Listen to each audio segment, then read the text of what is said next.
Today in Chornobayivka, the Kherson region, there was an explosion near the market. There are injured and died. Serhiy Khlan, a deputy of the regional council, said on his Facebook page, the occupiers want to intimidate people and take revenge for accurate hits by the armed forces on their artillery units. 2 civilians were killed and 6 were injured. On the night of June the 15th, the Russian army fired at Apostolovo from Hurricane multiple rocket launchers. This was announced by the head of the Dnipropetrovsk Regional Military Administration, Valentin Lysychansk. Previously, 4 people were killed and 1 was injured. He was hospitalized. About 10 houses and a hospital were damaged in the city. The area of the shelling, according to the head of the region, was covered with cluster munitions. According to the head of the regional council, Mykola Lukashuk, the number of victims of the recent shelling of the Zelenodolsk community of Dnipropetrovsk region has increased. The body of a 72-year-old woman who died on June the 13th near her country house was found in Mala Kostromka this day. Currently, Ukraine's air defense system shot down a Russian missile over Zolochiv. Its wreckage fell on a brick factory, injuring 6 people, including 1 child. This was announced by the head of the regional military administration, Maxim Kozitsky. According to him, the condition of the victims is assessed by doctors as satisfactory. All of them are currently receiving outpatient treatment. In total, anti-aircraft missile units of the Air Force have destroyed 4 cruise missiles fired by the Russian military from the Black Sea. This was reported by the Air Force Command. On the night of June the 15th, Pokrovsk was shelled. This was announced by Mayor Ruslan Trebushkin. Lots of people heard the explosions. In fact, there were hits in the Pokhrofsk community. There are wounded. According to preliminary information, 6 people were injured. No one was killed. The morning report of the General Staff reports that the shell hit the railway tracks, damaging them.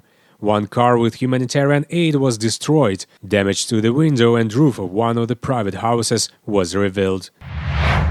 The current day, the Russian military launched a missile strike on Dobropilia. This was reported in the National Police of Donetsk region. As a result of the hit, 3 houses of civilians were completely destroyed. At least 12 more were damaged. There is a dead civilian. The house shook straight. That's how he staggered. I looked out the window as if nothing had happened, and then they called me and said that there is no house and there is no my Vita anymore. I screamed all night. He used to come to me every day, help me, because I don't walk alone. He always went to the store and to the market. He was such a big help for me. It's over. Here are the guys working on the roof in my house. More precisely, it was once my home. Now I don't know what to call it. This is no longer a house. You can no longer live in it. There is nothing left in the soul, just pain, fear. And what can I do? What should I do? Where should I go next to live? Freed.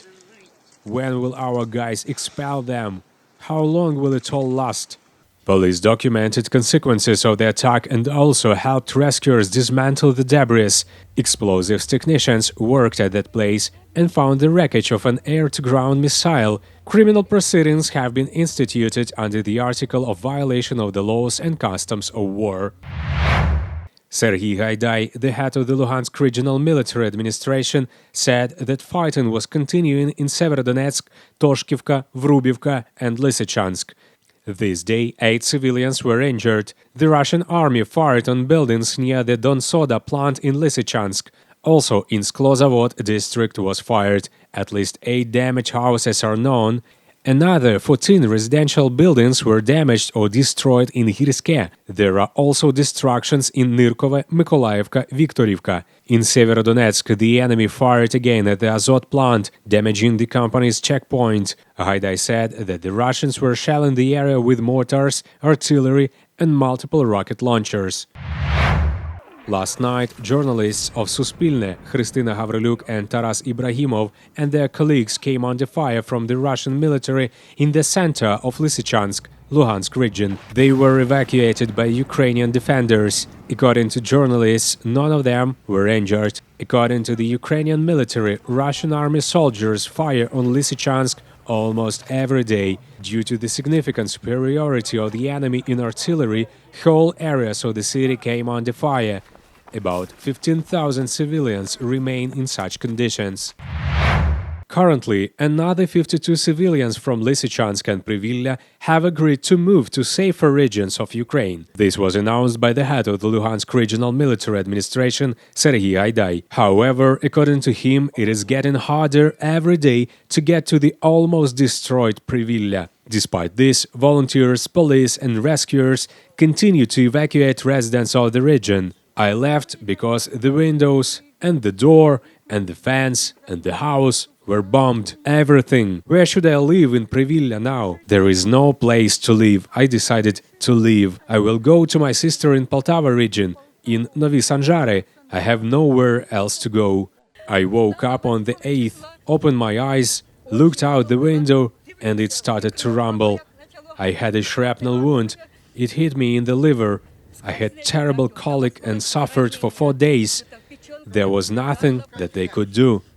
I applied something to the wound myself, and then the men turned to the volunteers. Thank them, they brought all the necessary medicine. Guys, God bless you, and thank you for bringing us safely and well that we arrived. Hold on, smake Lysychansk ours. Conquer it. Shoot the enemy so that they are not here. Let them go to their land.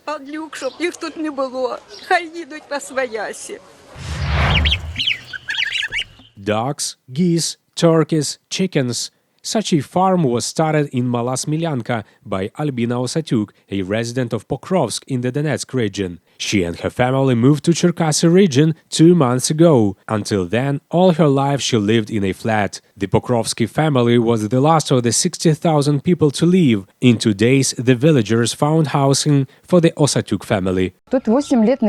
Nobody lived here for 8 years. Hostess Vera allowed us to live here and buy this house in installments. I whitewashed her. It is bad that there is no water. Without the help of fellow villagers, they would not have survived, says the hostess. The locals took care of them from the first day of their stay in the village. The peasants gathered. I was scared. I don't know what they want. Someone brought potatoes, someone canned food, someone said to plant a garden, garlic, onions. Let's plant, they say. In short, they became friends. Almost everything in the house was also given by the neighbors: carpets, curtains, furniture. Among their own belongings are mostly clothes. The woman managed to snatch 2 embroidered shirts from home, which she was the first to put in her suitcase. When we left, I left my wedding dress and left new things just to pick up embroidered shirt. Albina is not sitting idle, neighbors say about the new resident. Vera Chernai is still helping her new friend. It was immediately obvious. A good hostess began to wash and whiten everything. I helped them as much as I could. The woman took care of the children and created a children's corner for them. 7-year-old Milena tells how she helped her mother.